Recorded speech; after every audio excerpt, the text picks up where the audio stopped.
باپ اور بیٹے اور روح القدس کے نام میں آمین۔ اے میرے خدا، میں ایمان رکھتا ہوں کہ تو یہاں حاضر و ناظر ہے۔ میں تجھے سجدہ اور اپنے سارے دل سے پیار کرتا ہوں۔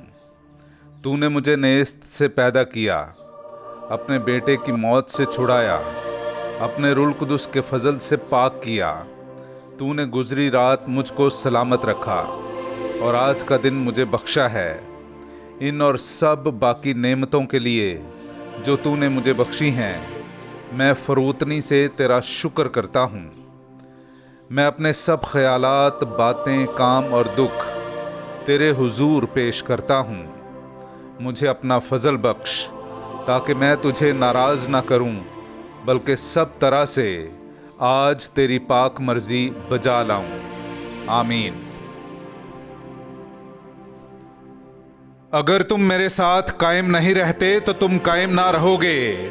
ہمارے لیے آج کی پہلی تلاوت اشعیاء نبی کا صحیفہ، اس کا 7واں باب، پہلی آیت سے لے کر 9ویں آیت تک۔ شاہ یہودا آحاز بن یوتام بن عزیہ کے دنوں میں شاہ ارام رسین اور شاہ اسرائیل فاقے بن رملیہ یروشلم کو آئے تاکہ اس سے جنگ کریں، پر اسے مغلوب نہ کر سکے۔ اور داؤد کے گھرانے کو خبر دے کر کہا گیا کہ ارام افرایم پر اترا ہے۔ تب اس کا دل اور اس کی قوم کا دل مضطرب ہو گیا، جس طرح کہ جنگل کے درخت ہوا کے آنے سے مضطرب ہوتے ہیں۔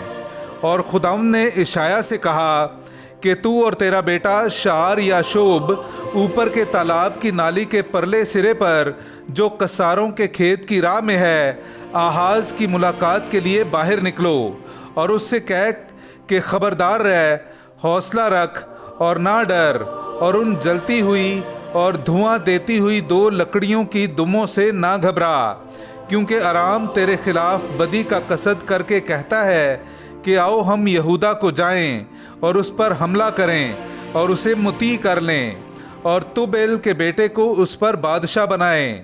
لیکن خدا یوں کہتا ہے کہ یہ منصوبہ قائم نہ رہے گا اور یہ نہ ہوگا، کیونکہ ارام کا سر دمشق ہے اور دمشق کا سر رسین ہے، اور ایسا ہی افرایم کا سر سامرا ہے اور سامرا کا سر رملیہ کا بیٹا ہے۔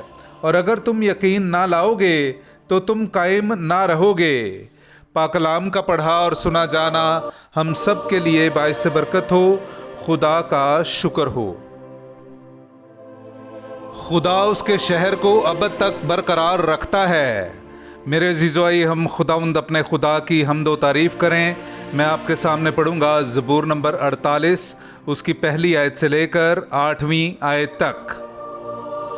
خداوند عظیم اور ہر ستائش کے لائق ہے۔ ہمارے خدا کے شہر میں اس کا کوہ مقدس، وہ خوشنما بلندی ساری زمین کے لیے باعث سرور ہے۔ کوہ سہون شمال کی جانب شاہ عظیم کا شہر ہے۔ خدا نے اس کے قلعوں میں اپنے آپ کو جائے پناہ ثابت کیا ہے، کیونکہ دیکھو بادشاہ فراہم ہوئے، وہ ایک ساتھ حملہ آور ہوئے۔ دیکھو وہ دیکھ کر حیران ہوئے، گھبرا گئے اور فرار ہوئے۔ کپ کپی نے انہیں وہیں پکڑا، یعنی ایک ایسے درد نے جیسے درد زہ، جیسے کہ مشرقی ہوا ترشیشی جہازوں کو توڑ ڈالتی ہے۔ رب الافواج کے شہر میں جیسا ہم نے سنا تھا ویسا ہی ہم نے دیکھا ہے۔ ہمارے خدا کے شہر میں خدا اسے ابد تک برقرار رکھتا ہے۔ پاک کلام کا پڑھا اور سنا جانا ہم سب کے لیے باعث برکت ہو۔ خدا کا شکر ہو۔ نعرہ حمد۔ آج تم اپنے دلوں کو سخت نہ کرو، بلکہ اپنے خدا کی آواز سنو۔ ہاللویا۔ میرے عزیزو، آئیے ہم آج کا انجیلی اقتباس سنتے ہیں۔ انجیل مقدس بمطابق مقدس متی، اس کا 11واں باب، 20ویں آیت سے لے کر 24ویں آیت تک۔ اس وقت وہ ان شہروں کو ملامت کرنے لگا جن میں اس کے اکثر معجزے ظاہر ہوئے تھے، کیونکہ انہوں نے توبہ نہ کی تھی۔ اے کورزین، تجھ پر افسوس، اے بیت سیدا، تجھ پر افسوس، کیونکہ یہ معجزے جو تم میں کیے گئے اگر سور اور سیدون میں کیے جاتے تو وہ ٹاٹ اوڑھ کر اور خاک میں بیٹھ کر کب کی توبہ کر لیتے۔ پس میں تم سے کہتا ہوں کہ سور اور سیدون کا حال عدالت کے دن تمہارے حال سے زیادہ قابل برداشت ہوگا۔ اے کفرنہوم، کیا تو آسمان تک بلند کیا جائے گا؟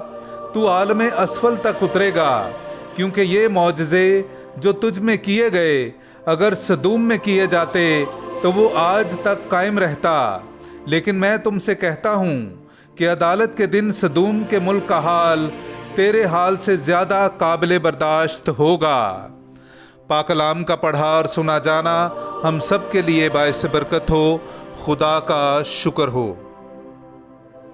اے ہمارے باپ، تو جو آسمان پر ہے، تیرا نام پاک مانا جائے، تیری بادشاہی آئے، تیری مرضی جیسی آسمان پر پوری ہوتی ہے زمین پر بھی ہو۔ ہمارے روز کی روٹی آج ہمیں دے، اور جس طرح ہم اپنے قرض داروں کو بخشتے ہیں تو ہمارے قرض ہمیں بخش، اور ہمیں آزمائش میں نہ پڑنے دے بلکہ ہمیں برائی سے چھڑا۔ آمین۔